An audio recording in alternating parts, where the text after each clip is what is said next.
Welcome to this video. In this video, we'll be discussing and understanding the concept of stop-and-wait ARQ protocol. So before we get into the actual part of it, let's briefly understand what stop-and-wait ARQ protocol is. So it is a reliable data link layer protocol using acknowledgement and retransmission to ensure error-free delivery. Now coming to the introduction part of it, let's quickly understand what exactly is stop-and-wait ARQ protocol. In Stop-and-Wait ARQ protocol, the sender sends one frame at a time and waits for an acknowledgement before sending the next frame. If the acknowledgement is not received within a time limit, the sender retransmits the same frame. So let's discuss the key components of Stop-and-Wait protocol. So firstly, we have frame. A frame is a data packet that is sent by the sender. It mainly contains an actual data and sequence number. Secondly, we have acknowledgement. An acknowledgement is a signal or a message sent by the receiving device to the sending device. Acknowledgement is very important for reliable communications. Third, we have timer, also called as timeout. A timer is a countdown mechanism used by the sender to keep track of how long it should wait for an acknowledgement after sending a message. And the last component is retransmission, where retransmission is a process in which the sender sends the same frame again because it did not receive the acknowledgement within the timeout period.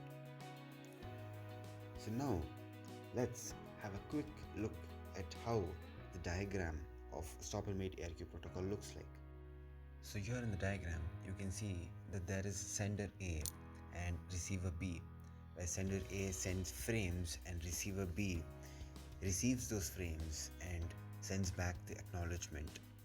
We can also see the components of Stop-and-Wait ARQ protocol in the diagram, wherein we have frames, acknowledgements, timeout and retransmission. All of those important components included in this. To understand this in a much better way, let's have a look at the simulation part of it. Let's demonstrate the entire process of Stop-and-Wait protocol. So this is a Stop-and-Wait ARQ protocol simulator that we have built using Python.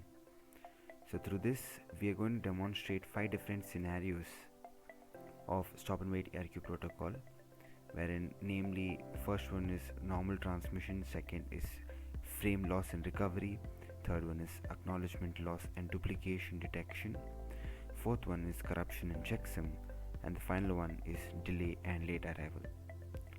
So this is the user interface of the simulator that we have designed, wherein we have a sender and a receiver. So the sender sends the frame to the receiver side, whereas the receiver receives the frames from the sender side and returns back the acknowledgement. So we also have a protocol statistics as a section in the simulator that shows the frames transmitted, acknowledgements received, packets lost, retransmissions, corrupted packets and delayed packets.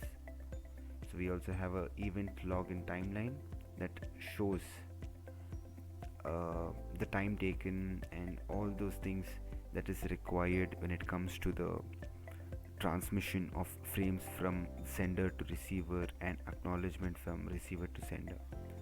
So now let's begin with the simulation. So we are ready to start. Select a scenario and click begin to start the simulation. So the first one is normal transmission. Let's see what happens in this case. So the sender is preparing, it transmits,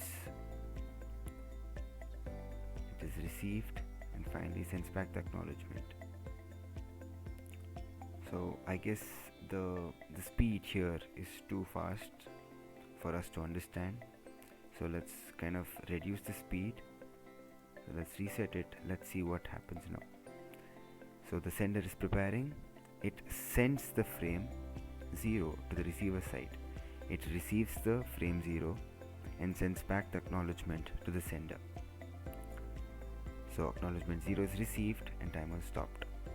So it's preparing to send the frame 1 and transmitting frame 1. So frame 1 is received successfully and sending back acknowledgement 1. where acknowledgement is received successfully.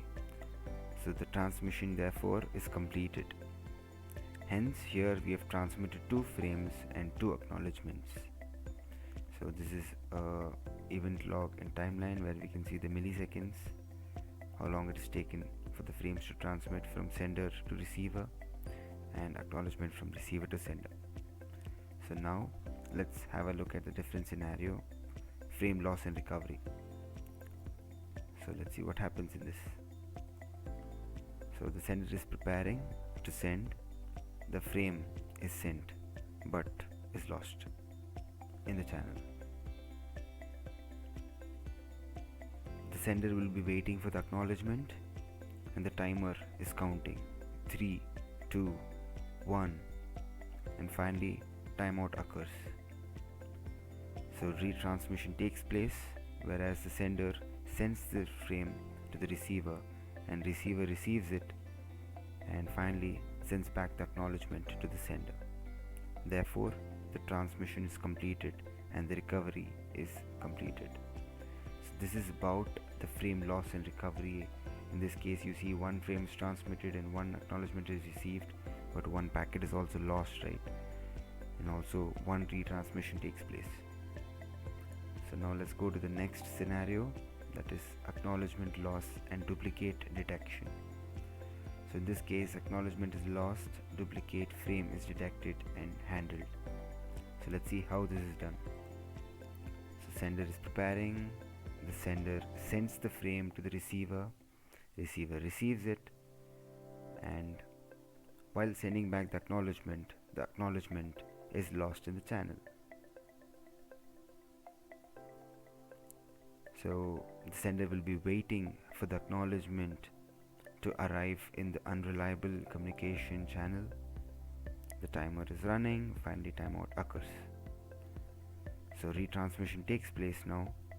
So retransmission of the frame, it is a duplicate, right? Because frame 0 is already sent. So it will resend the acknowledgement 0, understanding the acknowledgement is lost.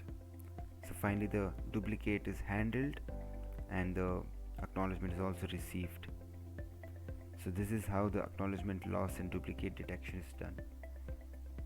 So now let's have a look at the next scenario, that is corruption and checksum. So corruption and checksum is basically the frame gets corrupted and checksum detects errors.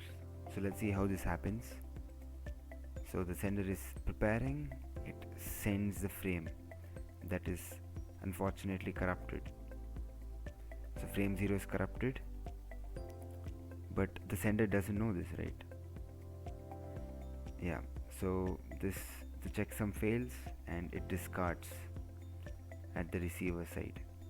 So the time is running and finally the sender will retransmit the frame. So the receiver receives it and sends back an acknowledgement. Finally, the error is recovered. So this is how the corruption and error is being recovered. So here, if you have a look at this, there is 1 frame that is being transmitted, 1 acknowledgement received, 1 retransmission and 1 corrupted packets. So here also you can have a look at the event log and timeline. So this is about corruption and checksum. So we also have delay and late arrival. So let's see what happens in this case. The sender is preparing, the sender transmits the frame, the communication channel, but it is delayed, right? The frame doesn't reach the receiver end, so it is delayed and the time is running, timeout occurs. So the sender will retransmit another frame in a similar fashion and the receiver will receive it and send back an equivalent acknowledgement. But the first frame 0 that we had sent was not lost, it was just late, but it is a duplicate because it is already sent and it is discarded. Therefore the delay is handled successfully and hence The stop and wait protocol acts as a very efficient way of error handling, and thus we've seen 5 different scenarios of how stop and wait protocol works, where we've seen normal transmission, frame loss and recovery, acknowledgement loss and detection, corruption and checksum, and finally delay and late arrival. So I hope the concept of stop and wait ARQ protocol is clear through the demonstration of this, and thanks for watching.